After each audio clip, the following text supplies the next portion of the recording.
मैं पिछले लेक्चर में बच्चों आपको डायमेंशन तक बताया था। डायमेंशन निकालना सिखा रहे थे, डिफरेंट फिजिकल क्वांटिटी। पिछले लेक्चर में इलेक्ट्रोमैग्नेटिक वेव का चार्ट बताया, सब डिस्कवरर और वो वेवलेंथ रेंज में बताया।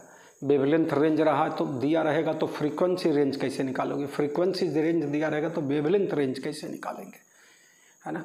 तो नया फार्मूला सब जाने। Velocity of electromagnetic wave in vacuum c बराबर 1/√अंडर mu not epsilon not, mu 0 epsilon 0 बोलेंगे रूट अंडर। और स्पेस इम्पीडेंस बताया, मतलब कुछ नया फार्मूला में देने का कोशिश किया जो 10th में आपको नहीं मिला होगा, है ना। 10th में बहुत सारा रेजिस्टेंस तो पढ़ के आया, रेजिस्टेंस के उल्टे को कंडक्टेंस बोलेंगे, रेजिस्टिविटी स्पेसिफिक रेजिस्टेंस पढ़ के आए हो। हाँ, नया टर्म मिला होगा यहाँ के, आपको पिछले क्लास लेक्चर में लग रहा होगा कैपेसिटेंस, इंडक्टेंस भी कुछ आपके 10th के अंदर में है। तो ये सारा चीज़ आपको आना चाहिए। 10th को रिवाइज करते रहो। ऑप्टिक्स से रिलेटेड कुछ चीज़ में समझाने के, लाइट से मत समझाने का मतलब क्या, रेड का वेवलेंथ सबसे ज़्यादा, वायलेट का सबसे कम, वायलेट का रिफ्रैक्टिव इंडेक्स सबसे ज़्यादा, रेड का सबसे कम, एक लेंस का फोकल लेंथ अलग अलग कलर के लिए अलग अलग होगा, मतलब ये सारा चीज़ आपको आना चाहिए। अभी हम जो NCERT का 2nd चैप्टर पढ़ा रहे हैं आपको, है ना, उसमें मेजरमेंट ऑफ लेंथ की बात सिखाने जा रहे हैं बच्चों। उसमें आपको मैग्नीफिकेशन ये सब का सवाल मिलेगा, है ना। तो मैग्नीफिकेशन पढ़े थे, size of image by size of object. एक होता है एरियल मैग्नीफिकेशन, साइज ऑफ मतलब area of image by area of object is aerial magnification. तो ये सारा रिलेशन सवालों में मिलेगा आपको NCERT के 2nd चैप्टर में। तो बहुत सारा चीज़ थोड़ा आगे का भी ला के रख दिया गया है और 10th से नीचे के चीज़ को भी डायरेक्ट रखा गया है। तो इस सब चीज़ को हम अभी दिखाएंगे सवाल में। हम आपको पहला measurement of different physical quantities की बात करना चाह रहे थे, तो हम लोग 1st चैप्टर में मास, लेंथ और टाइम की बात करते हैं। तो मास और टाइम को थोड़ा 2-4 लाइन करके लिखा देंगे, मतलब जो उससे टिपिकल क्वेश्चन बनेगा ऑब्जेक्टिव का वो मैं लिखा दूँगा। लेंथ का थोड़ा सा लंबा कहानी है कि बहुत, है ना, हम किसी पहाड़ के हाइट को कैसे मापेंगे, यहाँ से हम लोग किसी स्टार और क्या है मून, ये सब का डिस्टेंस अर्थ सरफेस से कैसे मापा जाएगा। तो हम लोग कोई डायरेक्ट इंची टेप लेके और टेप मीटर स्केल लेकर डायरेक्ट नहीं मापने जाएंगे हाइट ऑफ माउंटेन को, और क्या चीज़ यहाँ से हम लोग किसी दूसरे प्लैनेट्स को, और क्या चीज़ स्टार को, सन, और क्या चीज़ मून को हम लोग पृथ्वी के सरफेस से डायरेक्ट मेथड से नहीं मेजर कर सकते हैं।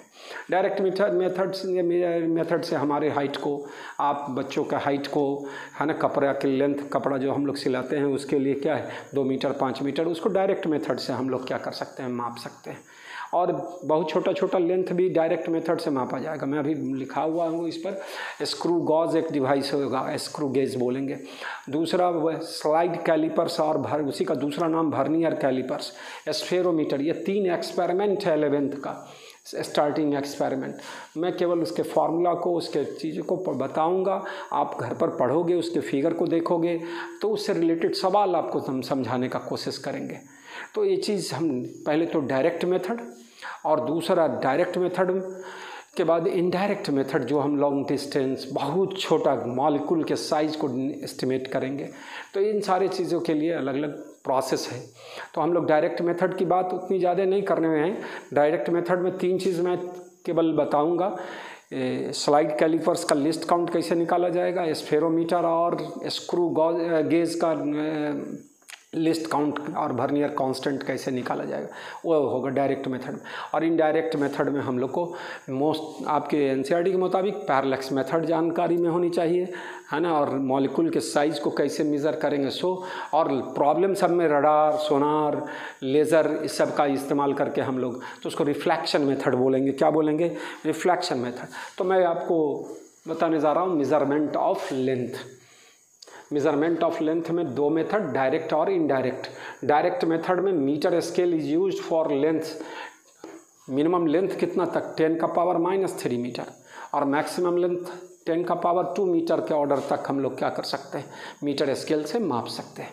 तो इसका लिस्ट काउंट जो मिनिमम वैल्यू एक्यूरेट, आगे टर्म सब आने वाला है, एक्यूरेसी, प्रिसीजन, है ना, कौन प्रिसाइज वैल्यू है, कौन एक्यूरेट वैल्यू है ना, तो वो सब आगे जस्ट अभी 10। तो यहाँ least count of metre scale जो हम लोग प्रैक्टिकली मतलब व्यवहारिक ज़िंदगी में यूज़ करते हैं, कपड़ा मापने वाले जो दुकानदार हैं वो मीटर स्टिक रखता है, और टेप ये सब का है ना इंजीनियर लोग मिस्त्री लोग इस्तेमाल करता है, वो सब मीटर डायरेक्ट मेथड के लिए मीटर स्केल। और ये vernier callipers is used for length to an accuracy 10⁻⁴ metre. Vernier calliper से क्या होगा भाई, इसकी मोटाई को, हमारे सामने स्केच है, स्केच की मोटाई को हम लोग क्या कर सकते हैं, मेज़र कर सकते हैं। तो वो चीज़ वो कहाँ तक के डिस्टेंस को माप सकता है, 10⁻⁴ मीटर। इसका लिस्ट काउंट मैं अलग से बताऊंगा, लेकिन अभी लिख दिया हूँ इसका लिस्ट काउंट का वैल्यू 10⁻⁴ मीटर के ऑर्डर का। और screw gauge and spherometer can be use to, इससे भी ज़्यादा इसका प्रिसाइज, इसका ज़्यादा एक्यूरेटली मापा जा सकता है छोटे डिस्टेंस को। कहाँ तक, 10⁻⁵ मीटर का। तो इसका least count 10⁻⁻, what is list count, ये सब आ रहे हैं। पहले हम लोग को मोस्टली हम लोग को जानना है इनडायरेक्ट मेथड में मेरे बच्चों पैरेलैक्स मेथड, मैं रिफ्लेक्शन मेथड की बात सिखाऊंगा, और estimation of size of molecule, है ना, estimation of size of molecule,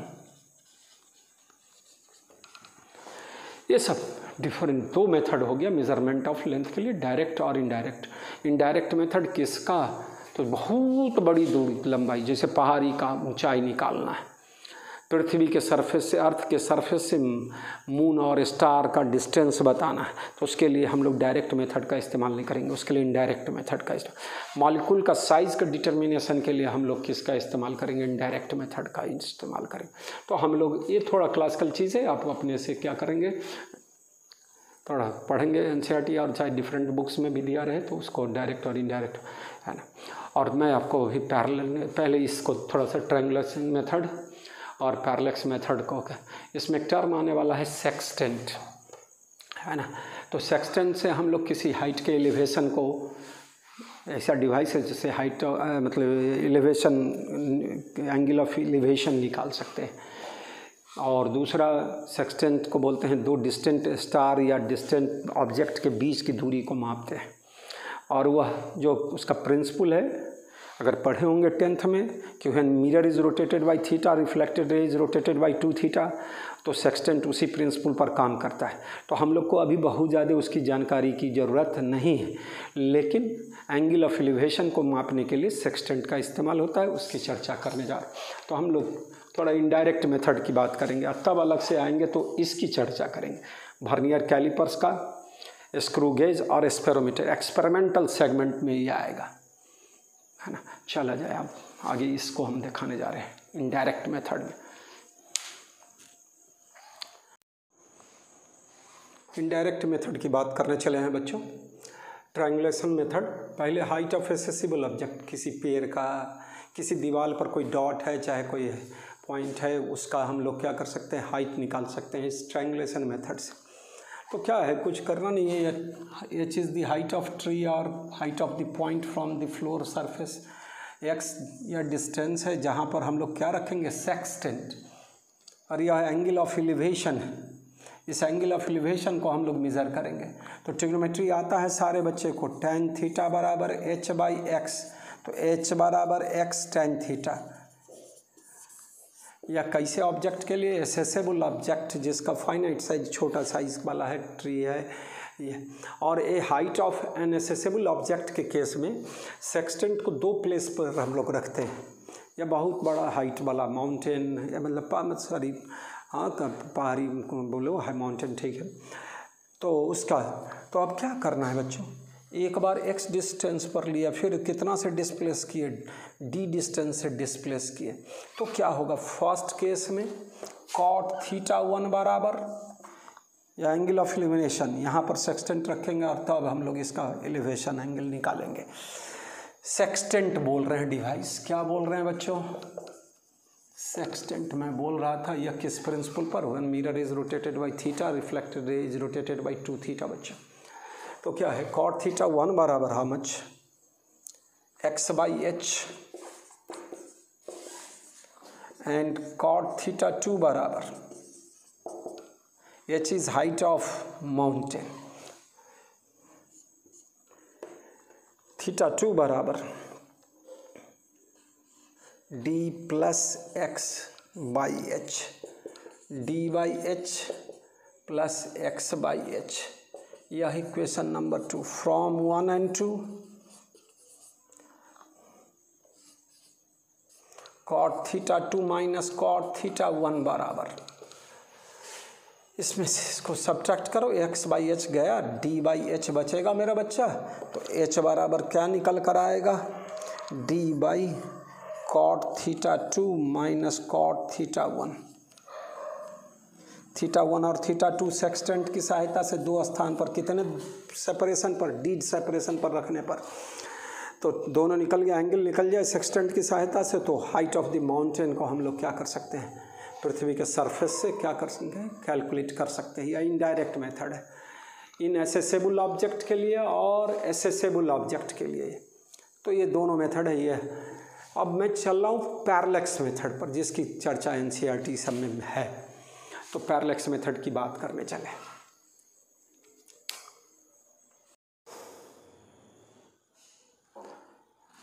large distance को डायरेक्ट हम लोग मीटर स्केल या टेप से लेकर क्या नहीं कर सकते, मेजरिंग टेप से नहीं मेजर कर सकते। मतलब पृथ्वी से प्लानेट की दूरी, पृथ्वी से मून की दूरी, पृथ्वी से किसी दूसरे प्लानेट की दूरी, स्टार की दूरी को हम लोग डायरेक्ट मीटर स्केल और मेजरिंग टेप से नहीं माप सकते। उसके लिए इनडायरेक्ट मेथड है, जिसको एक पैरेलैक्स मेथड लिखाए थे। तो वो पैरेलैक्स मेथड है, तो पैरेलैक्स मेथड बोलते हैं। पैरेलैक्स क्या है, अब कहता है कि एक पेंसिल ले लिया जाए, पेंसिल के पॉइंट को है ना दीवार पर उसके सामने एक कोई पॉइंट बना लें बच्चों, और उसको रखा जाए, और एक बार राइट आई को क्लोज करेंगे, लेफ्ट आई से हम लोग उसको व्यू करेंगे। और फिर क्या करेंगे, लेफ्ट आई से व्यू करेंगे, लेफ्ट आई को ओपन करेंगे और राइट आई को क्या करेंगे, क्लोज करेंगे। तो क्या देखते हैं कि उसके पोजीशन में उस पेंसिल का जो पॉइंट है और जो हम पॉइंट लिए थे दीवार पर बैकग्राउंड पे, वो लगता है क्या कि शिफ्ट कर गया एक साइड। उस शिफ्टिंग को हम लोग क्या कहते हैं, आई के पोजीशन लेफ्ट आई से देख रहे थे तब, फिर लेफ्ट आई को क्लोज करके राइट आई से देख रहे हैं तब, जो शिफ्टिंग होता है पोजीशन में, उसी को हम लोग पैरेलैक्स बोलते हैं। और ये एक तरह से एरर इस सब में क्या होगा, हम लोग किसी चीज़ को अगर किसी स्केल को हम लोग पॉइंट को मेजर देखना चाह रहे हैं स्केल पर, तो हम लोग उसको नॉर्मली देखेंगे और उसमें थोड़ा भी हम लोग तिरछा हो जाए, साइडवाइज हो जाए हम, तो क्या हो जाएगा, वहाँ एरर आएगा। वो उसको पैरेलैक्स एरर कहेंगे, वो अलग चीज़ हो गया, लेकिन है पैरेलैक्स वर्ड से ही आया है। तो हम लोग डिस्टेंस, और यही इस केस में अभी जो मैं बता रहा हूँ बच्चों, उसमें दो आई के बीच की दूरी, दो पॉइंट ऑफ ऑब्जर्वेशन हो गया। एक बार इसको क्लोज किए, इसको देखे, फिर इसको क्लोज किए, इससे देखे, तो इसको जो दो आँख के बीच की दूरी है, दो आई के बीच की दूरी को बेसिस बोलेंगे। तो पैरेलैक्स और बेसिस दो वर्ड यहाँ पर आएगा, उसी को समझना है। उससे हम लोग डिस्टेंट स्टार, केवल थोड़ा समझने का कोशिश करना है इसको, है ना। तो मैं अब दिखाने जा रहा हूँ क्या, कोई स्टार है या पृथ्वी के सरफेस पर दो पॉइंट है ए और बी, या यहाँ से हम लोग इसको व्यू किए, या डिस्टेंस डी ले ले पृथ्वी के सतह से स्टार की दूरी, फिर यहाँ बी पॉइंट पर ले गए, यहाँ से इसकी दूरी ये भी डी के बराबर, और ये जो ए से बी का दूरी पृथ्वी पर दो जो स्पॉट है जहाँ से हम लोग व्यू करते हैं, तो क्या है, इसके बीच के सेपरेशन को बेसिस कहा जाएगा। A B is called basis B, this distance. और यह थीटा जो एंगल बना रहा है इस दो पॉइंट्स ऑफ ऑब्जर्वेशन पर पृथ्वी के सतह पर, ये जो थीटा एंगल बन रहा है उसको पैरालैटिक एंगल बोलेंगे, पैरालैटिक एंगल और एंगल ऑफ पैरेलैक्स।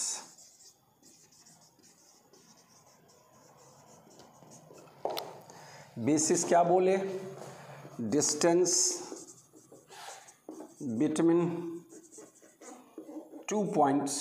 उस केस में जो पहले मैं समझा रहा था उसमें दोनों आई के बीच की दूरी को बेसिस बोले। इस केस में पृथ्वी के सतह पर जो 2 पॉइंट लिए हैं उसके बीच के सेपरेशन को बेसिस बोलेंगे। Distance between 2 points on the earth surface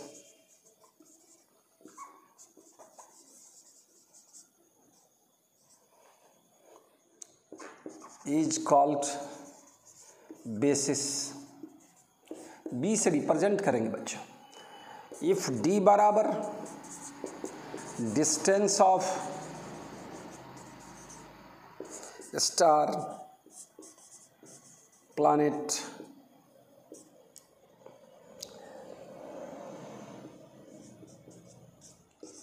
from earth, theta is angle of parallatic angle.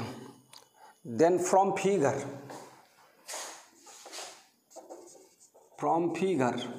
बहुत बड़ा होगा। और ये डिस्टेंस पृथ्वी के सरफेस पर 2 स्पॉट लेंगे, बहुत ओपन ग्राउंड है, एक पॉइंट यहाँ लिए, एक पॉइंट कहीं और लिए 2-4 किलोमीटर पर, लेकिन ये डिस्टेंस सेवरल किलोमीटर्स। तो थीटा बराबर क्या होगा, L/R पढ़ा हुआ है, length of arc by radius. Actually arc इस तरह से होगा बच्चों, लेकिन ये डिस्टेंस बहुत बड़ा हो और ये डिस्टेंस इसके तुलना में कंपैरिजन में बहुत छोटा हो, तो ये जो आर्क है वह इस कॉर्ड की लंबाई के बराबर हो जाएगा, उसी को बेसिस बोले थे। तो थीटा बराबर क्या बोलेंगे, B/D। तो D बराबर क्या निकल जाएगा, B/थीटा। अब थीटा एंगल ऑफ एंगल निकालना है, तो थीटा निकल जाए। बेसिस पृथ्वी के सरफेस पर 2 पॉइंट के बीच की दूरी निकल गई, जहाँ से हम लोग स्टार को व्यू कर रहे हैं टेलीस्कोप ये से तो हम लोग स्टार का दूरी पृथ्वी के सतह से हम लोग क्या कर सकते हैं, मेज़र कर सकते हैं। डी बराबर में अब इसी मेथड में, पैरेलैक्स मेथड में ही हम लोग स्टार के, प्लैनेट के डायमीटर को क्या कर सकते हैं, बता सकते हैं। इस मेथड अभी जो है सो कैपिटल डी निकाल लिए। अब हम लोग डायमीटर के लिए स्टार और किसके लिए, प्लैनेट के लिए, दूसरे प्लैनेट के लिए जो पृथ्वी से हम लोग व्यू करेंगे उसके डायमीटर को हम लोग स्मॉल डी मान लें, तो क्या देखें, हम लोग क्या देखना चाह रहे हैं अब यहाँ से देखो। इफ डी बराबर डायमीटर ऑफ स्टार और प्लैनेट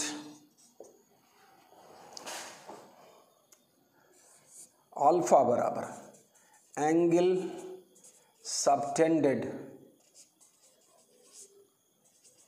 बाय स्टार और प्लैनेट ऑन द अर्थ पर कोई पॉइंट ले और उस पॉइंट पर प्लैनेट के द्वारा और या स्टार के द्वारा कितना एंगल सबटेंड होगा ऑन द अर्थ, और कैपिटल डी पता है। मैं इस तरह का फिगर बता दूं यहाँ पर, या मान लीजिए क्या है, स्टार है या प्लैनेट है जिसका डायमीटर क्या माने डी, और अर्थ सरफेस पर कोई पॉइंट लिए, ये जो एंगल है या कैपिटल डी होगा, distance of star from earth surface या अर्थ पर का पॉइंट है, point of observation on earth surface, और यह एंगल अल्फा, यह देखा। तो अल्फा बराबर व्हाट, देन फ्रॉम फिगर 2, इसको अभी जस्ट लिखे हम लोग फ्रॉम फिगर 1, इसको फिगर 1 बोल दे, एक बार फिर बोल देता हूँ इस सबको। देन फ्रॉम फिगर 2 अल्फा बराबर small D by capital D, therefore small D बराबर डी इंटू अल्फा, और डी अल्फ़ा की जगह जस्ट अभी निकाले, अल्फ़ा रहेगा और कैपिटल डी के जगह हम लोग क्या निकाले हैं, बी थीटा। तो B into alpha by theta बोला जा सकता है।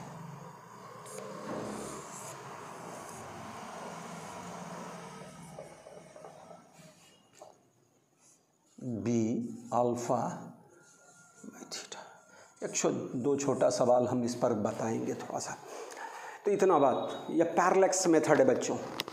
एक तो बताया वो पेंसिल वाला, पेंसिल के पॉइंट्स को हम लोग लेफ़्ट साइड से अब व्यू करेंगे, पीछे बैकग्राउंड पर दीवार पर उसके हम लोग पैरेलल में एक पॉइंट बना लेंगे और पहले लेफ़्ट आई से देखेंगे, राइट आई को क्लोज करेंगे, फिर दूसरे बार में राइट आई को ओपन करेंगे, लेफ़्ट आई को क्लोज करेंगे, फिर व्यू करेंगे। जितना शिफ्टिंग होगा उस पॉइंट में उसको हम लोग क्या बोलेंगे, पैरेलैक्स बोलेंगे।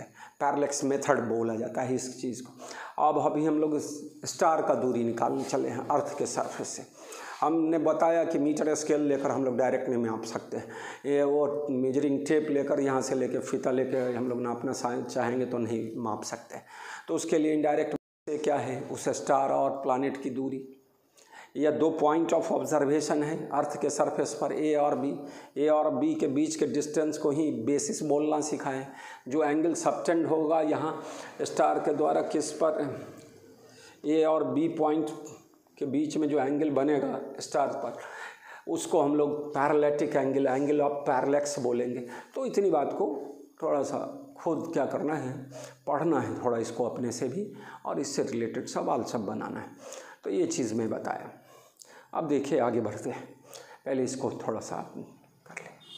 इससे दो चीज़ हो गया, एक तो डिस्टेंस निकल गया प्लैनेट का, स्टार का, फ्रॉम अर्थ सरफेस, और दूसरा वो डायमीटर बता दिए प्लैनेट का और किसका, स्टार का। इनडायरेक्ट मेथड इसको बोला जाएगा, और यह इनडायरेक्ट मेथड में कौन सा, तो पैरेलैक्स मेथड। तो इतनी बात समझने के बाद हम लोग आगे चले, थोड़ा सा और बढ़ते हैं। हमने बोला था रिफ्लेक्शन मेथड, रडार, सोनार, है ना, लेज़र, इस तरह के टर्म का इस्तेमाल किए। एनसीईआरटी में लास्ट में एक्सरसाइज सब में सवालों में इस तरह का थ्योरी सब थोड़ा थोड़ा 2-4 लाइन करके दिया हुआ है, सवाल में ही दे दिया है। तो अब हम लोग उस तरह की बातों को पढ़ने चले। रिफ्लेक्शन मेथड हम लोग इको मेथड जानते थोड़ा सा। इको मेथड में क्या है, डिस्टेंट प्लेस पर क्या है, पहाड़ है, हम यहाँ से क्या करेंगे, कोई साउंड वेव इमिट करेंगे और साउंड वेव जाके रिफ्लेक्ट होकर हमको उसका इको सुनाई देगा। तो क्या होगा, कुआं ये सब में एक्सपेरिमेंट वाली 10th में भी सवाल इस तरह का बनाया होगा कि हम लोग क्या करते हैं, साउंड वेव को देते हैं, साउंड वेव क्या है, गया फिर रिफ्लेक्ट होकर आया, तो हम लोग कुएं की गहराई, पानी के सतह की गहराई कुआं में कितना है उसको नापा जा सकता है। तो सारे में S बराबर UT से मतलब है, डिस्टेंस ट्रेवल बराबर स्पीड इनटू टाइम से मतलब है। तो देखो रिफ्लेक्शन मेथड में बताने जा रहा हूँ, पहले इसको देख लो। तो रिफ्लेक्शन मेथड की बात करने चले। अभी थोड़ा फिगर 1 इसमें देख लो, यहाँ पर पॉइंट ऑफ ऑब्जर्वेशन कई था, 2 था। उस केस में पॉइंट ऑफ ऑब्जर्वेशन एक ही पॉइंट है, और हम लोग 2 जगह क्या करते हैं, किसी स्टार के दोनों एंड का डायमेट्रिकली अपोजिट एंड को टेलीस्कोप से क्या करेंगे, व्यूड करेंगे, और वो कितना एंगल सबटेंड करेगा पॉइंट ऑफ ऑब्जर्वेशन पर, दैट विल बी अल्फा। इस केस में सिंगल पॉइंट ऑफ ऑब्जर्वेशन है, इस केस में 2 पॉइंट ऑफ ऑब्जर्वेशन है, जिसके बीच की दूरी को बेसिस, बार बार बोलोगे ये याद हो जाएगा, समझ में आ जाएगा बढ़िया से, है ना। सवाल बनाएंगे तो और क्लियर हो जाएगा। चलिए हम लोग रिफ्लेक्शन मेथड, इसको हम लोग पहले क्या कर लें, मिटा लें। तो रिफ्लेक्शन मेथड की बात मैं सिखाने जा रहा हूँ।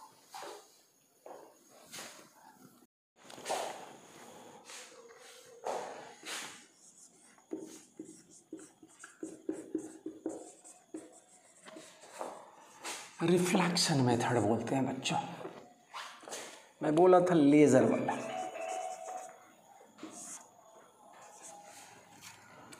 लेज़र मेथड बोलो, चाहे बाय यूजिंग लेज़र, है ना।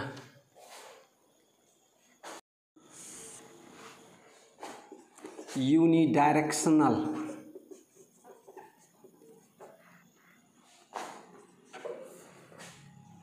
एंड very intense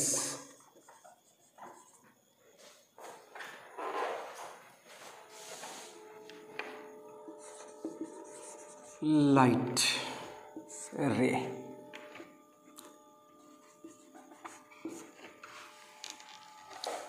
अब ये थोड़ा सा बना देने से तो कुछ कुछ याद रहने में बढ़िया होगा ना।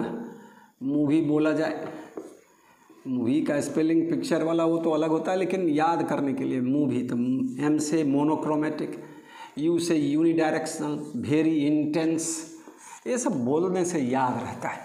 तो laser emits monochromatic, unidirectional and very intense light रे। लेज़र का फुल फॉर्म क्या होता है बच्चों? अब क्या यूज है सो मैं बता देता हूँ, है ना। अब कोई क्या है, स्पॉट है, कुछ है, और वहाँ से हम लोग क्या कर रहे हैं, लेज़र को भेज रहे हैं। लेज़र सोर्स है, लेज़र सोर्स में इमीटर जो इमिट किया और फिर यहाँ से रिफ्लेक्ट होकर वह आया, यह इमीटर हो गया और यह रिसीवर हो गया। यही सब कम्युनिकेशन सब में इसी तरह की बात सब सीखते जाएंगे और इमीटर रिसीवर बोलते रहे। तो यह स्पीड ऑफ लाइट से गया सिग्नल और फिर उसी से लौट के आया। अब यह डिस्टेंस क्या हो जाए, एस है, तो एस गया और एस लौटा तो 2s हो जाएगा। और स्पीड ऑफ लाइट क्या है, इफ c बराबर speed of light, t is the time taken to travel, time taken by light signal, time taken by light signal during emission and during the emission and reception। Emission कहाँ से होगा, तो emitter से, या reception कहाँ से होगा, तो रिसीवर से। और S between, S is the distance, then here S बराबर, देन हेयर पहले तो 2s बराबर टोटल डिस्टेंस s और s 2s बराबर c इंटू टी, तो s बराबर CT/2। हम लोग डिस्टेंस माप सकते हैं टाइम को माप करके। लाइट, L से लाइट, A से एम्प्लीफिकेशन, S से स्टिमुलेटेड इमिशन, रेडिएशन, यह बनाया गया है लेज़र का full form. Light amplification of stimulated emitted radiations, है ना। तो लाइट एम्प्लीफिकेशन ऑफ स्टिमुलेटेड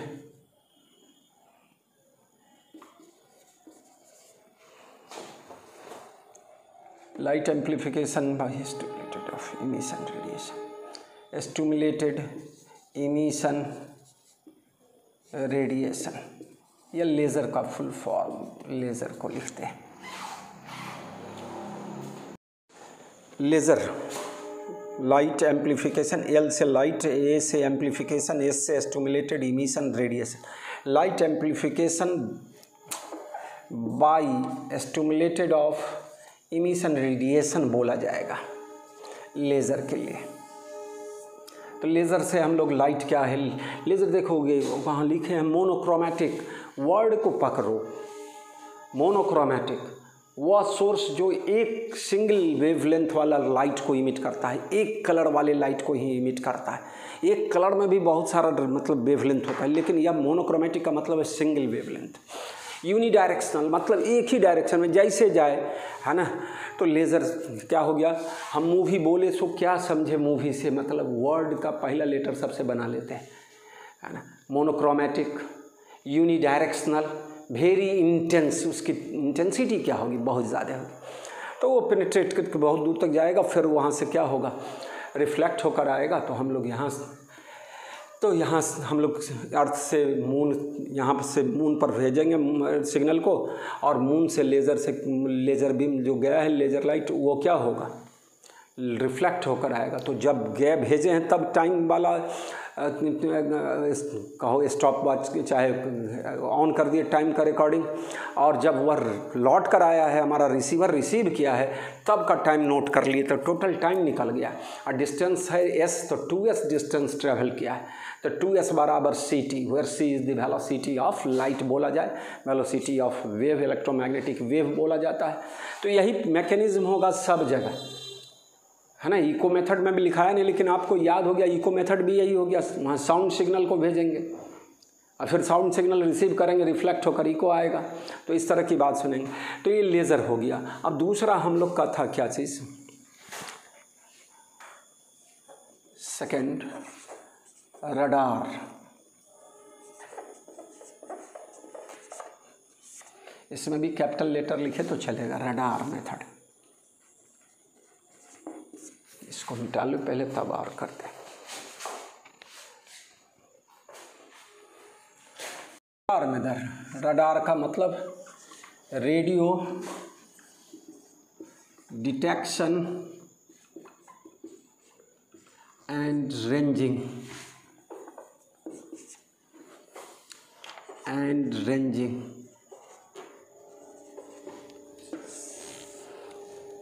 यहाँ से क्या होगा, फिर उसी तरह कुछ है, इस तरह का एंटीना बना हुआ है, यहाँ से सिग्नल गया, यहाँ पर कोई हवाई जहाज़ है बच्चों,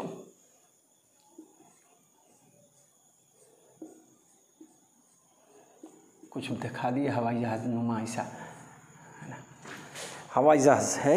यहाँ से सिग्नल गया ट्रांसमीटर से, फिर यह क्या करेगा, वहाँ से रिफ्लेक्ट होकर यहाँ यह रिसीवर, फिर यहाँ भी रिसीवर गया और लौटा, फिर यह भी डिस्टेंस s मानेंगे तो क्या होगा, यहाँ रेडियो वेव भेजा जा रहा है। वहाँ लेज़र बीम, लेज़र लाइट था लेज़र मेथड में, यहाँ रेडियो वेव सिग्नल भेजा जा रहा है। और यहाँ पर भी 2s बराबर क्या होगा, ct, s बराबर ct/2। मैं बहुत कुछ नहीं लिखा रहा हूँ। रडार मेथड से हम लोग क्या करते हैं, है ना, हवाई जहाज़ कितने हाइट पर है, पृथ्वी से कहाँ है, क्या है, उसका पता लगाते हैं रडार मेथड से, है ना। तो रेडियो डिटेक्शन एंड रेंजिंग इसका फुल फॉर्म है। लास्ट में मैं बोलता हूँ बार बार, NCERT के लास्ट में इस तरह का सवाल सब मिलेगा, उसमें ही सारा कहानी सब दिया हुआ है। तो रडार मेथड क्या है, सो मैं अब शॉर्ट करते चले जा रहा हूँ इसको। अब दूसरा तीसरा मेथड इसी में था, रिफ्लेक्शन में सोनार।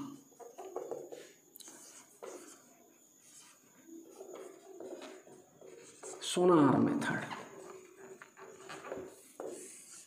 इसका फुल फॉर्म है साउंड नेविगेशन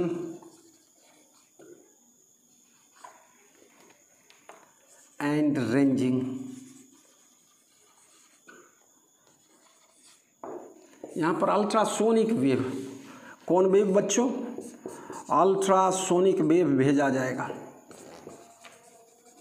अल्ट्रासोनिक वेव उसको बोलेंगे कि जिसकी फ्रीक्वेंसी क्या होगी, sound wave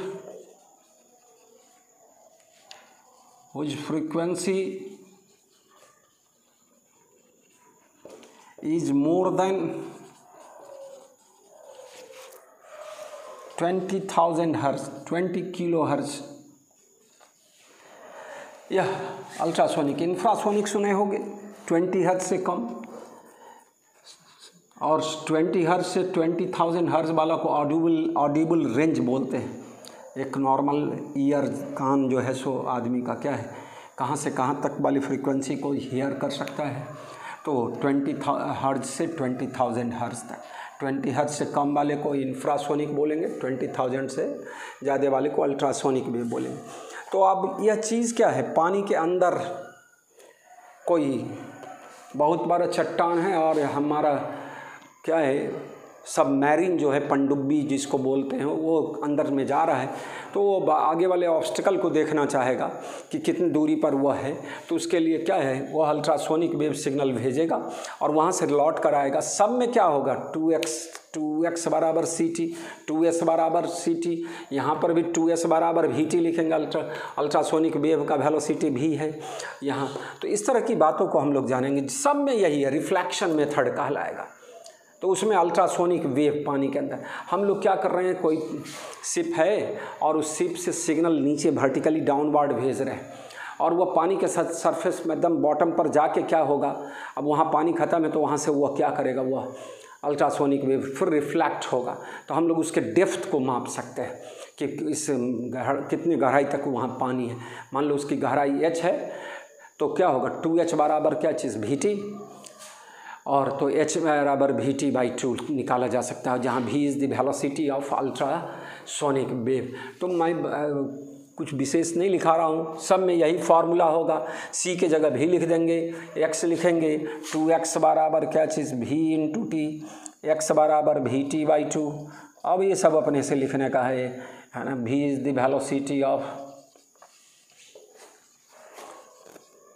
ultrasonic wave, ultrasonic wave. तो ये सब थोड़ा थोड़ा हम बताते चले गए। सोनार मेथड, इको मेथड में भी यही चीज़ होगा, 2x बराबर चाहे 2s बराबर vt, v is the velocity of sound wave, sound गया और फिर रिफ्लेक्ट होकर आया, तो ये इको मेथड। तो ये लॉन्ग डिस्टेंस मापने वाला इनडायरेक्ट मेथड सब है।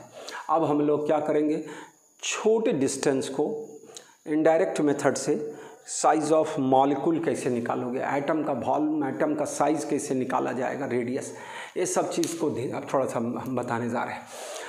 तो पहले इतना समझ रहे हैं सब बच्चा। लास्ट में नंबर भी लिखा देता हूँ, सवाल सब अपना एनसीईआरटी में भी बनाते रहेंगे थोड़ा। तो रडार मेथड, सोनार मेथड या रिफ्लेक्शन मेथड कहलाता है, इको मेथड भी बोल सकते हो।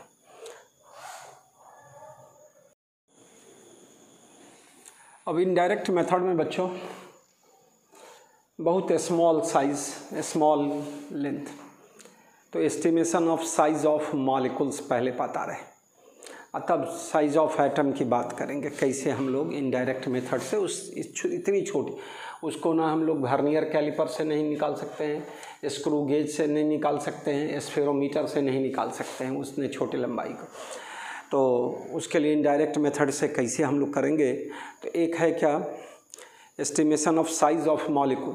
तो हम लोग ऐसा कोई लिक्विड ढूंढते हैं जिसके मॉलिक्यूल का साइज़ थोड़ा दूसरे मॉलिक्यूल्स, दूसरे लिक्विड के मॉलिक्यूल से या सब्सटेंस के मॉलिक्यूल से क्या, मॉलिक्यूल का साइज़ बड़ा हो। तो मैं आपके एनसीईआरटी में लिखता है ओलिक एसिड, ओलिक एसिड में उसका साइज़ 10⁻⁻9 मीटर के ऑर्डर का, तो उसका निर्धारण करने के, उसके मॉलिक्यूल का साइज कैसे निकाला जाता है। तो थोड़ा क्लासिकल चीज़ सब है, सब है ना, उसको अब समझना है, मैं समझाने का कोशिश करता हूँ, है ना। तो estimation of size of molecule,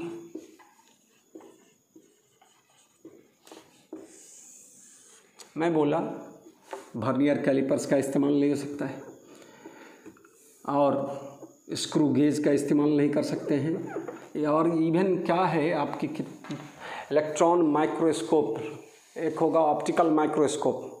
optical microscope का भी रिजॉल्विंग पावर और उसका रिजोल्यूशन बहुत ज़्यादा होगा, लेकिन तब भी हम लोग मॉलिक्यूल के साइज़ को डायरेक्ट उससे नहीं माप सकते।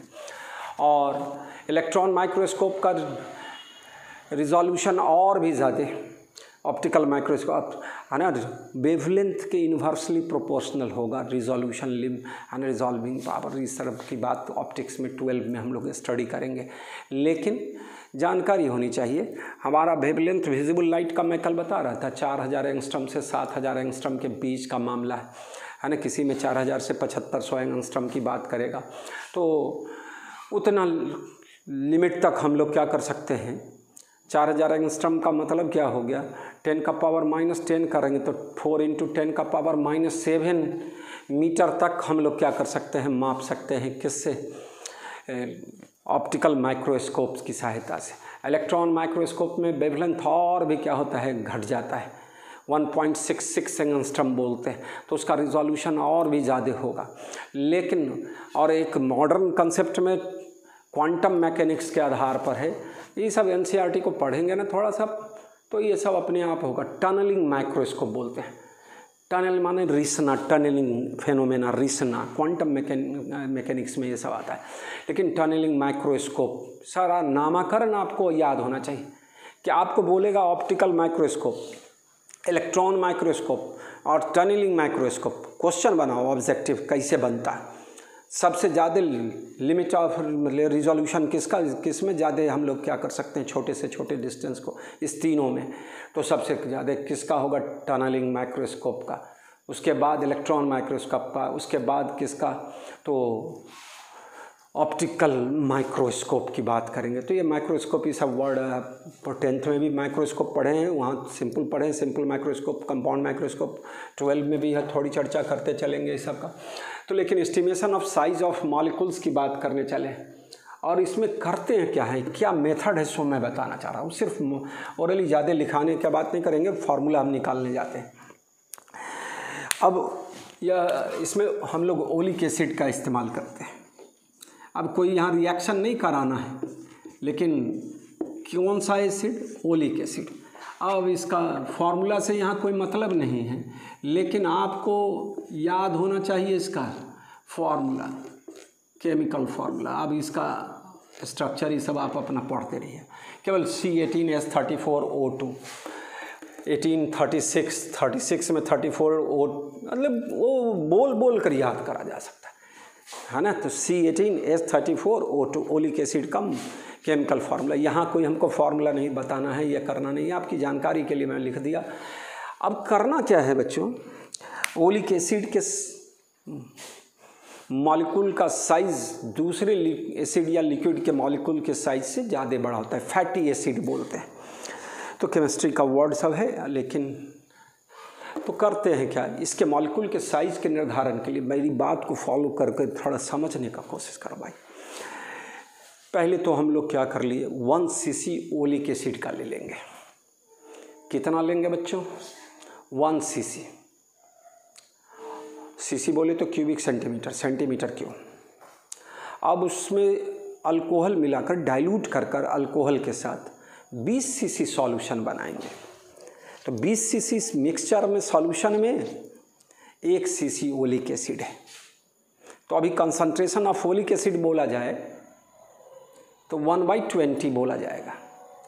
अब हम लोग इस सॉल्यूशन का, फिर इस डाइल्यूटेड सॉल्यूशन का 1 cc ले लेते हैं फिर उससे हम लोग क्या करते हैं, 20 cc सॉल्यूशन तैयार करते हैं और ज़्यादा डाइल्यूट करते हैं उसको अल्कोहल मिलाकर। अब ओलिक एसिड का कंसंट्रेशन उस सॉल्यूशन में क्या हुआ, तो 1/20 इंटू 20, 1/20, कोई 20 cc लेंगे या कोई जरूरी 50 cc ले लेंगे पहला बार में, फिर दूसरे बार में फिर 50 cc सॉल्यूशन बनाएंगे 1 cc लेकर, तो 1/50 इंटू 50 कंसंट्रेशन होगा। फिर से मैं क्या कहा सो बोलो। एक सबसे फर्स्ट वर्क हो गया, ओलिक एसिड लिए, उसका 1 cc ले लिए, 1 cc, उससे 20 cc डाइल्यूट सॉल्यूशन बनाए अल्कोहल के साथ, फिर उससे 1 cc ओलिक सॉल्यूशन ले लिए और फिर 20 cc हम लोग अल्कोहल के साथ उसका फिर डाइल्यूट कर दिया।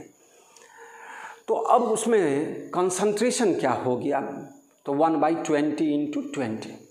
और बहुत बड़ा एक क्या कर लेते हैं,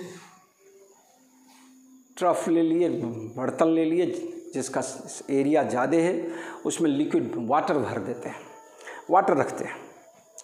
अब उस वाटर के सरफेस पर हम लोग लाइकोपोडियम पाउडर, ऐसा नाम सब बोलते जा रहे हैं, इसका कहीं कोई इस तरह का बात नहीं है। अब इसका क्या एप्लीकेशन है लाइकोपोडियम पाउडर का, इसमें सो मैं समझा रहा, फिर से समझोगे।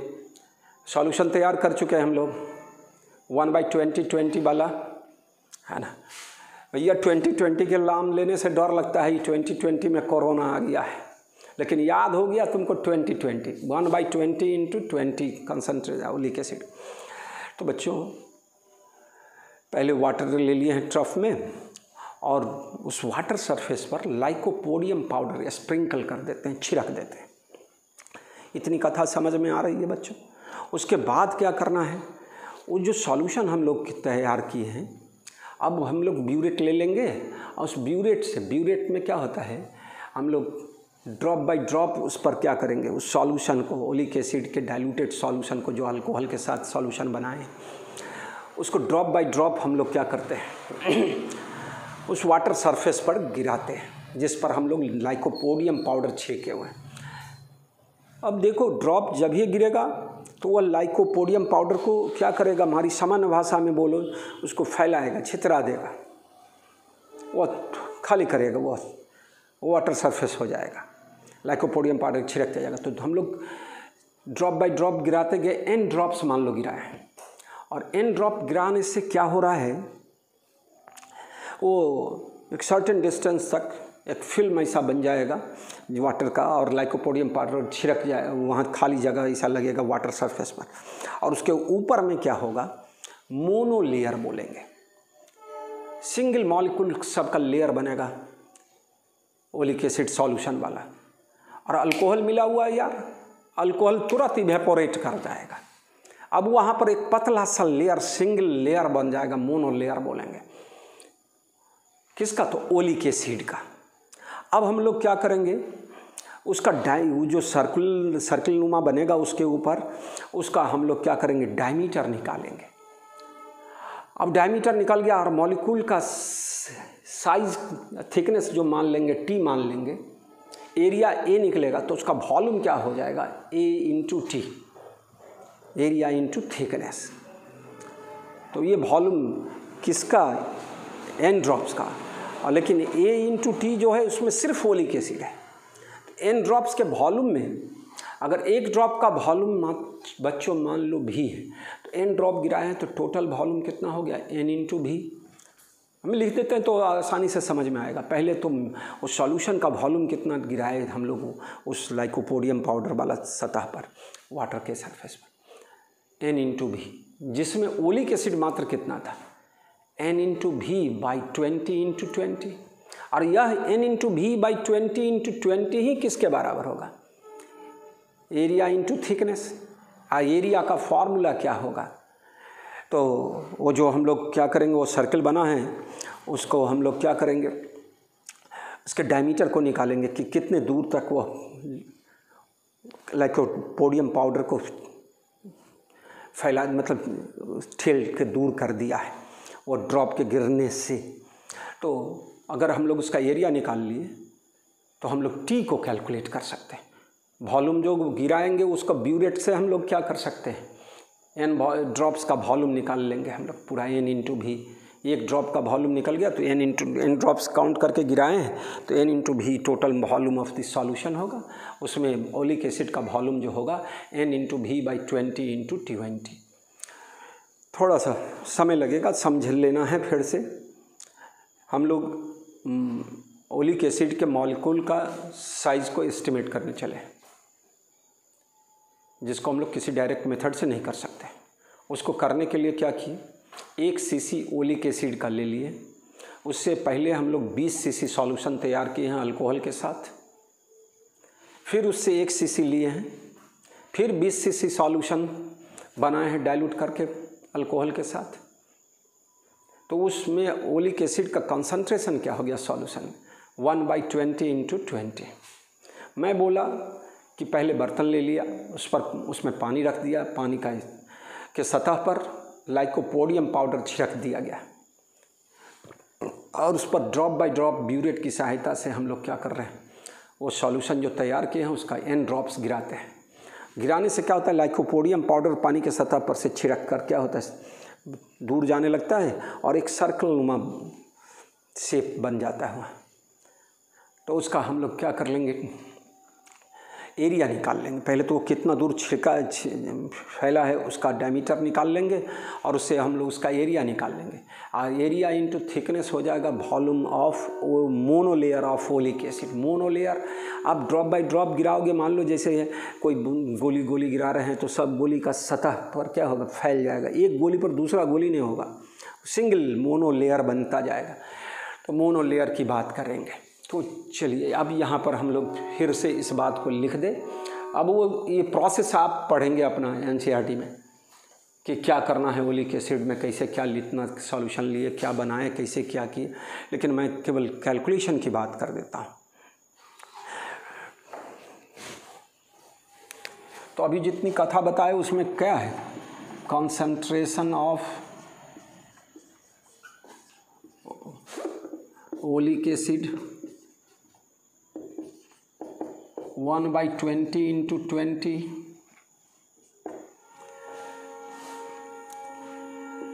let n बराबर number of drops of oleic acid solution.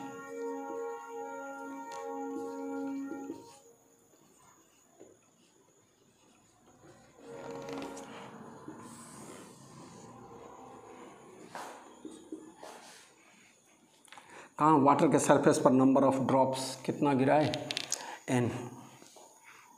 v बराबर volume of each drop of this solution.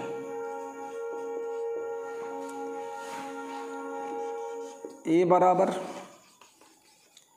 Area of the circular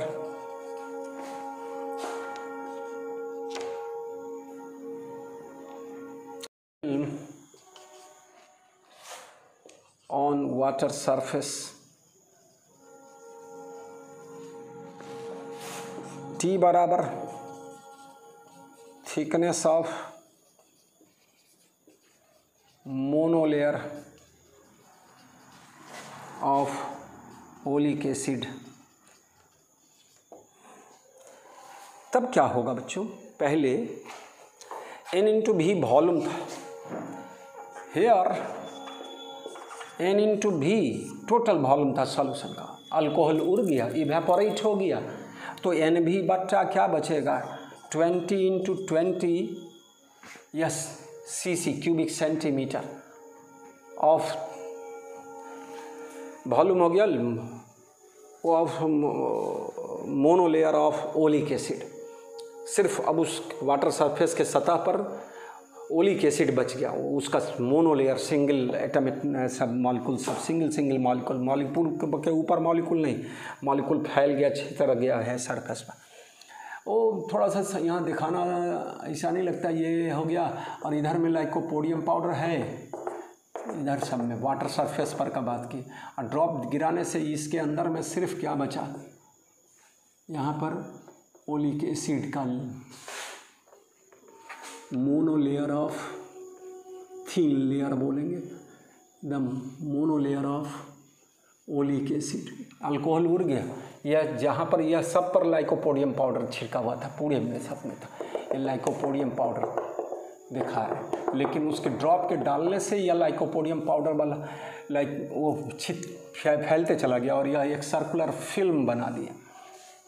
अब इसका डायमीटर हम लोग निकाल कर इसका एरिया निकाल सकते हैं, और डायमीटर निकालने का अलग अलग तरीका है।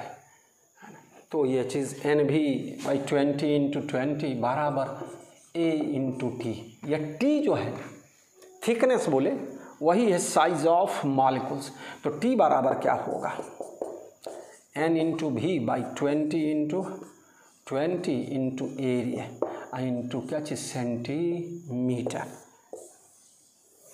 या सीसी वाला ले रहे हो सब एरिया और या सेंटीमीटर स्क्वायर ये सब में लेना है, तो थिकनेस सेंटीमीटर में कैलकुलेट करके आएगा थिकनेस। अब ये कथा एक तरह से मैं बताया, अब इतना एक्सपेरिमेंट ये सब करना अब आज के डेट में हो भी नहीं रहा, एक्सपेरिमेंटल चीज़ सब बहुत सारा, लेकिन तब भी आपकी जानकारी में हो गया।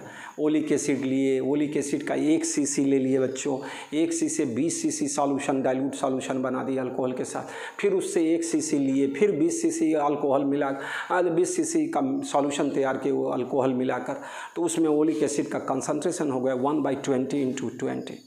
अब हम लोग पानी का बर्तन लेते हैं और उसके सतह पर हम लोग क्या करते हैं, ओलिक एसिड को ड्रॉप बाय ड्रॉप गिराते हैं ब्यूरेट की सहायता से। n ड्रॉप्स गिराए हैं, वॉल्यूम ऑफ 1 ड्रॉप इज़ भी मान लिए हैं, है ना।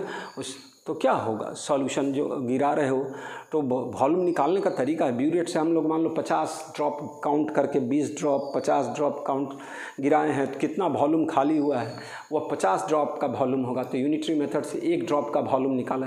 तो ये सारा चीज़ आपका मेज़रमेंट ये सब का चीज़ है ना।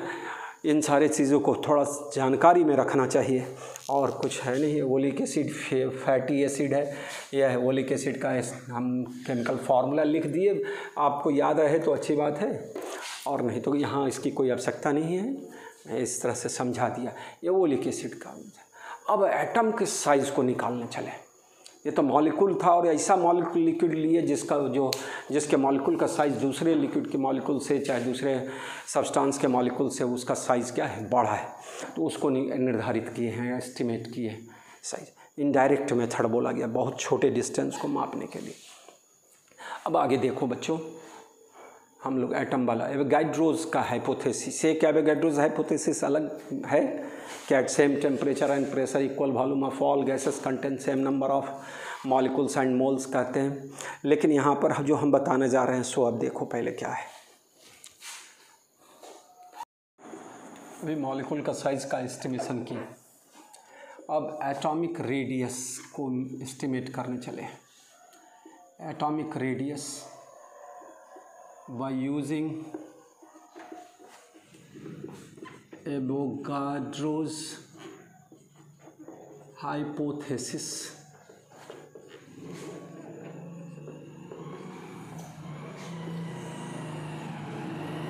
बच्चों समझने का कोशिश करें। एटम्स आर स्फेरिकल, बहुत माइन्यूट साइज होता है लेकिन स्फेरिकल शेप है। अगर किसी वेसल में हम लोग सब को पैक करके रखते सब्सटेंस को, तो सब आइटम सब क्या होगा। अब इस तरह फिगर बनाते रहें तो बहुत समय लग जाएगा। आप समझ रहे हो मेरी बात, पूरा कंप्लीट कर लेना है, सब सटा सटा कर एकदम। फिर इसके ऊपर भी क्या होगा, एक समझने के लिए, ये तो बहुत छोटा डिस्टेंस है। गोली सब स्फेरिकल बॉल है ना, लेड बॉल्स गोली, जिसको हम लोग गोली खेलने वाला, उसको रखेंगे तो सब गोली के बीच में क्या होगा। अगर आप आगे पढ़ोगे सॉलिड स्टेट, इसको वॉइड्स बोलते हैं, बीच में एम्प्टी स्पेस है। तो जितना यहाँ तक मान लो भरा हुआ है, ये इस तरह से पूरे में इसी तरह बनाते चले जाओगे तुम लोग। अब उतना नहीं मैं बताऊँगा, आप इस तरह से अभी जो वैकेट प्लेस है, अब सजा दोगे, इस फिगर को कंप्लीट कर लोगे, सटा सटा के बनाते चले जाएंगे बच्चे। तो ये खाली खाली स्थान है। तो एटम जितना स्पेस ऑक्युपाई करता है वह कम होगा किसके, वॉल्यूम के तुलना में, स्पेस के तुलना में। तो space occupied by this substance, space पूरे में इस तरह का आप छोटा छोटा स्फेरिकल बॉल बना देंगे, एटम को रिप्रेजेंट करेगा वो, बहुत छोटा छोटा बात, लेकिन है तो खाली स्थान। तो एवोगाड्रोस हाइपोथेसिस कहता है क्या है, अकॉर्डिंग टू एवोगाड्रोस, एक एवोगाड्रोस हाइपोथेसिस में बोला, आगे काइनेटिक थ्योरी ऑफ गैसेस, ये सब केटीजी बोलेंगे, उसमें पढ़ेंगे हीट एंड थर्मोडायनामिक्स। कि at same temperature and pressure equal volume of all gases contain same number of molecules and moles. और यह एवोगाड्रोस हाइपोथेसिस अलग तरह का स्टेटमेंट है जिससे हम लोग एटॉमिक रेडियस को निर्धारित करेंगे। According to Avogadro's hypothesis,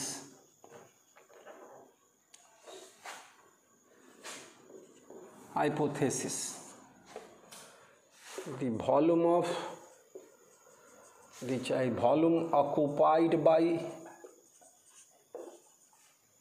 atoms of the substance equal to 2/3 of volume of the substance। ये बात मान लीजिए, इफ m बराबर molar mass of this substance, molar mass of this substance. एक एक सवाल, छोटा छोटा सवाल सब एनसीईआरटी में दिया हुआ है, उसको बताने के लिए सब बताना है। तो m बराबर, और m बराबर मास ऑफ दिस सब्सटेंस, जो सब्सटेंस ले रहे हैं उसका मास कितना है, m है। n इज, n0 लिख दे, n0 is Avogadro's number, Avogadro's number. Then number of moles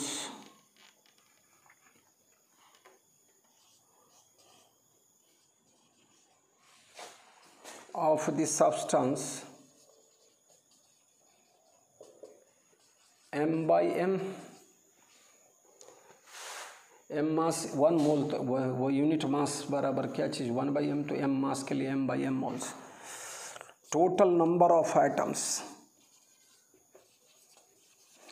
total number of atoms in the substance, बोलो मेरा बच्चा,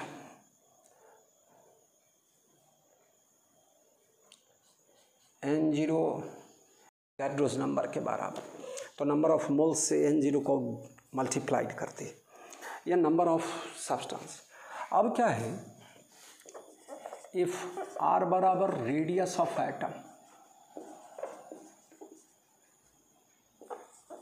then volume of atoms in the substance, volume क्या होगा, नंबर ऑफ मोल्स, अच्छा number of atoms n0 m by m और into 4/3 spherical होगा, तो इतना वॉल्यूम एक एटम का हो। टोटल एटम्स, जितना एटम्स है सब का टोटल वॉल्यूम क्या हो गया, इतना हो गया। अब इफ रो बराबर density of the substance, density of substance, then volume of the substance बराबर वॉल्यूम ऑफ द सब्सटेंस, मेरा बच्चा बोलेगा sir, volume of the substance, density बराबर मास बाय वॉल्यूम, वॉल्यूम बराबर मास बाय डेंसिटी। क्या बोलोगे, small m by rho. अब according to Avogadro's hypothesis, volume occupied by atoms, तो volume occupied by this, according to Avogadro's hypothesis,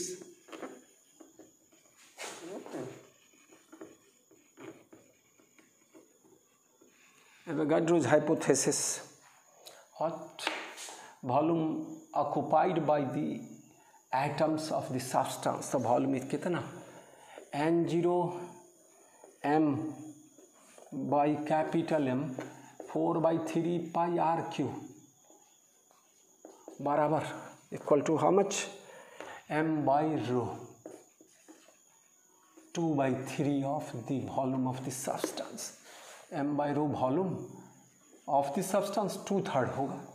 mm gone, हमको r निकालना है, तो यह क्या देगा, r³ बराबर कितना,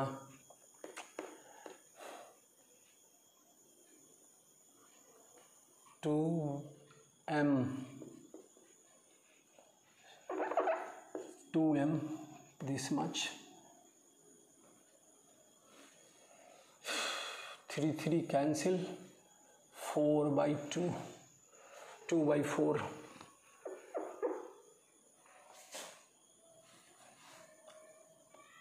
क्या बोलोगे बच्चों, बोलो,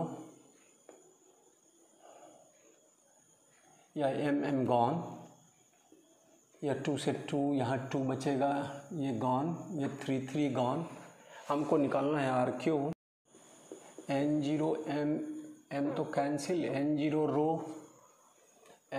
रो और क्या पाई हो गया, इंटू क्या चीज़ 2 भी नीचे, और इधर में बच गया m, हो गया। तो बच्चों इतना सॉल्व करना है अपने से, r बराबर क्या, तो m/2 पाई n0 रो होल का पावर 1/3। अब इस फिगर को आप कंप्लीट कर लोगे बढ़िया से। ये खाली स्थान है, ये पूरे वॉल्यूम ऑफ दिस सब्सटेंस में तो सब वॉल्यूम है, ये भी खाली वाला भी, लेकिन आइटम्स का वॉल्यूम जो होगा सो 2/3 of the volume of the substance बोला जाएगा। टोटल जितना नंबर ऑफ आइटम्स इसमें हैं उस सारे का वॉल्यूम जो होगा वह 2/3 of the volume of this substance होगा। उसके आधार पर हम लोग रेडियस, एटॉमिक रेडियस कैलकुलेट कर सकते हैं। डेंसिटी ऑफ सब्सटेंस दिया रहा है, मोलर मास दिया रहा है, एवोगाड्रो नंबर यूनिवर्सल कांस्टेंट है, तो इस तरह का रिजल्ट हम लोग निकाल सकते हैं। तो एक सवाल है लास्ट एनसीईआरटी में एक्सरसाइज में, तो उसको हम लोग इस पर डिस्कस करें। तुमको पता है 1 मोल गैस का वॉल्यूम क्या होता है एनटी पे पर 22.4 लीटर, 22,400 सीसी बोलते हो। तो वो सारा चीज़ सब है, एटम का वॉल्यूम, मोल्स का वॉल्यूम, सब का कंपैरिजन करना होगा। तो इतना बात समझाए, तो इसको फिगर को सजा लोगे अपने से। तो ये था इनडायरेक्ट मेथड, स्मॉल डिस्टेंस निकालने का, लार्ज डिस्टेंस निकालने का देखें। और डिफरेंट यूनिट हम बताए, एक्सरे यूनिट, एंगस्ट्रॉम, फॉर्मी बोले, न्यूक्लियस के साइज़ को हम लोग फॉर्मी से रिप्रेजेंट करते हैं। साइज ऑफ न्यूक्लियस के लिए फॉर्मूला होता है मेरा बच्चा,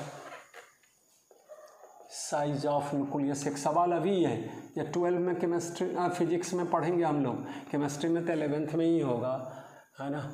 R बराबर R0 a⁻1/3। A is mass number of given nucleide,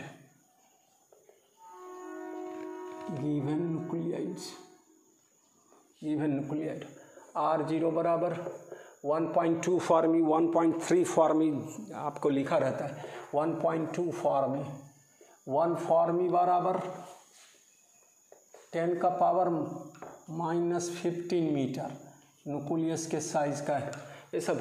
ये सवाल में है आपके एनसीईआरटी में अभी और 12 में तो पढ़ेंगे, जब तो पढ़ेंगे ही लंबा चौड़ा। तो ये सब चीज़ आपको लेंथ को मेज़र करने के लिए। मैं मास का थोड़ा सा बता देता हूँ। जनरली जो हम लोग वो बैलेंस है, हम लोग सिंपल बैलेंस है मास, है ना। ग्रेविटेशनल मास, इनर्शियल मास बोलते हैं, तो वो इनर्शियल मास को मेजर करता है प्रैक्टिकली, और ग्रेविटेशनल मास को हम लोग स्प्रिंग बैलेंस के द्वारा निकालेंगे। और दूसरा क्या है कि बहुत बड़ा मास ऑफ प्लैनेट कैसे निकालेंगे, मास ऑफ मून कैसे निकालेंगे, तो ग्रेविटेशनल मेथड बोलते हैं। न्यूटन्स लॉ ऑफ ग्रेविटेशन के आधार पर F बराबर Gm1m2/r² का चर्चा पहले भी करे थे, और इसमें भी डायमेंशन सब में भी बोले हैं। तो ग्रेविटेशनल मेथड से निकालते हैं। अब चलो एटम और मॉलिक्यूल का मास कैसे निकालेंगे, तो उसके लिए है ना मास स्पेक्ट्रोग्राफ बोलते हैं कि मास स्पेक्ट्रोग्राफ से हम लोग कैसे क्या करते हैं। तो 2-4 लाइन मास के बारे में मैं बोल देता हूँ। पहले इस सब को अपना राइट डाउन कर लो।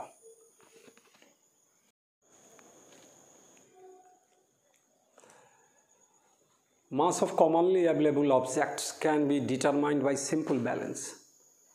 हम लोग सोना चांदी भी खरीदने जाते हैं तो उसको भी क्या करते हैं, बैलेंस से, लेकिन वहाँ एक्यूरेसी ज़्यादा होगी। अभी टर्म अभी तो एरर बताना है, उसी में एक्यूरेसी की बात करेंगे।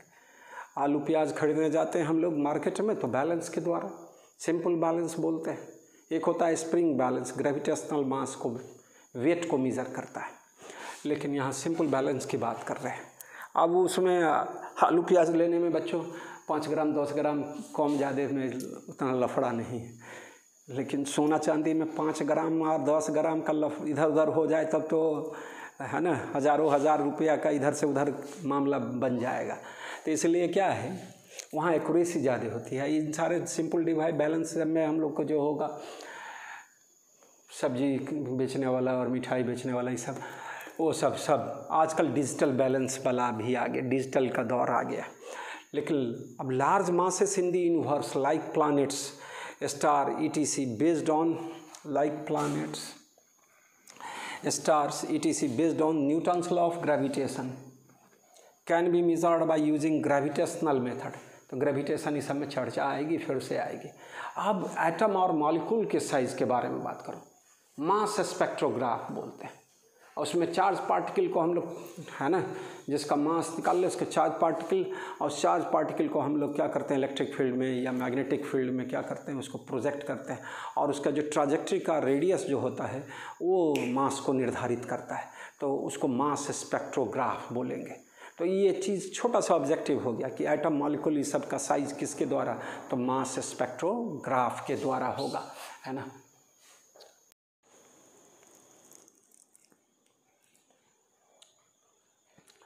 अब measurement of small masses of atomic particle और subatomic particle, we use mass spectrograph.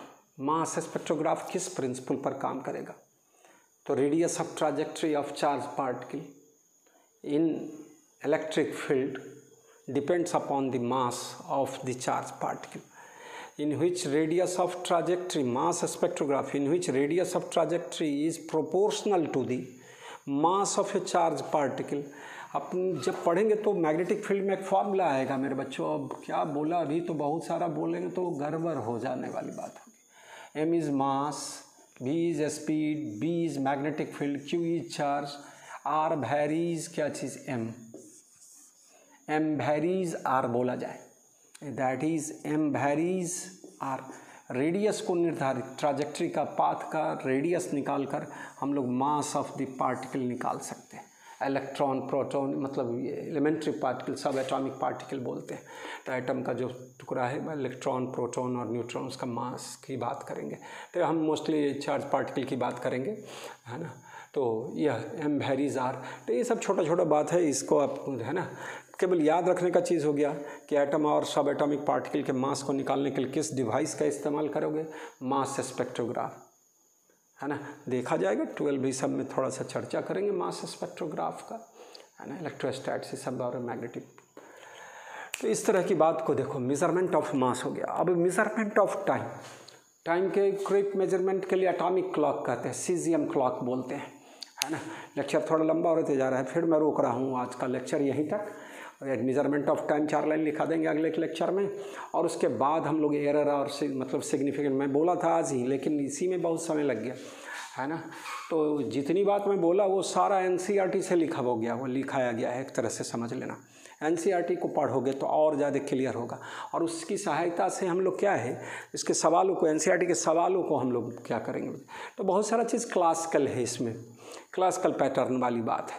तो इतना आप रिवाइज करें, और तब जब हम लोग एरर सब पढ़ लेते हैं तो फिर से सवाल पर हम लोग लौटेंगे। डायमेंशन अलग टॉपिक है, जो डायमेंशन और एरर से आज के डेट में सारे परीक्षाओं में, है ना, कॉम्पिटिटिव लेवल की बात करें तो सब में ढेर मतलब डिफरेंट टाइप्स ऑफ क्वेश्चन हर साल पूछा ही जाता है। तो इस तरह की बातों को आप दिमाग में रखेंगे। अगली क्लास का सबसे इम्पॉर्टेंट चीज़ होगा significant digit, rounding off digit, और एरर की बात करेंगे।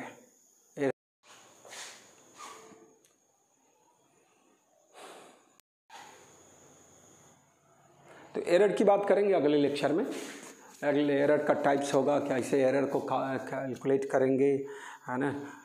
तो इस तरह की बात, है ना। हर मेजरमेंट में क्या होगा, हम लोग किसी डिवाइस से मापेंगे। कोई आदमी मैन पावर, कोई मैनुअली उसको क्या करेगा, एक्सपेरिमेंट को डन करेगा। सारे में डिफेक्ट होना है, एक्सपेरिमेंटल डिवाइस में होगा, हमारे काम करने वाले वर्कर साइंटिस्ट में भी कुछ न कुछ क्या होगा। कोई ज़्यादा सिंसियरिटी देखेगा, कोई थोड़ा डलनेस दिखाएगा तो उसका एक वैल्यू कुछ अलग आएगा।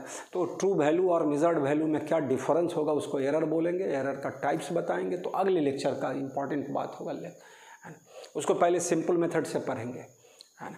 और उसके बाद हम लोग क्या करेंगे, तो एक फार्मूला मैं लिख लेता हूँ, छोटा सा फार्मूला मैं लिख देता हूँ, इसको आप करेंगे। वैसे मैथमेटिकल टूल्स में मैं फिर से बताऊँगा। 1 + x whole to the power n बराबर 1 + nx plus n into n-1 by factorial 2 into x square n into n-1 n-2 by factorial 3 into x cube plus so if x is very small, x is very small, then higher power of x are neglected.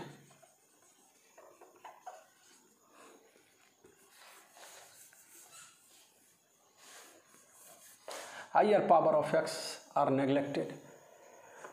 Then we may write, thus we may write 1 plus x whole to the power n बराबर 1 plus nx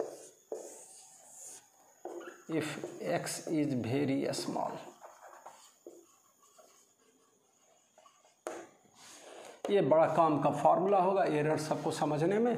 1 plus x whole to the power n बराबर 1 plus n x, इसको binomial expansion बोलते हैं। और ये factorial का अर्थ बहुत समझ लो, फैक्टोरियल 5 बोला जाएगा मेरा बच्चा। इसको इस तरह से या इस तरह से लिखा जाए तो इसका मतलब है 5 इंटू 4 इंटू 3 इंटू 2 इंटू 1 नहीं भी लिखे चलेगा, काहे कि 1 से। फैक्टोरियल 3 का मतलब क्या होगा मेरा बच्चा?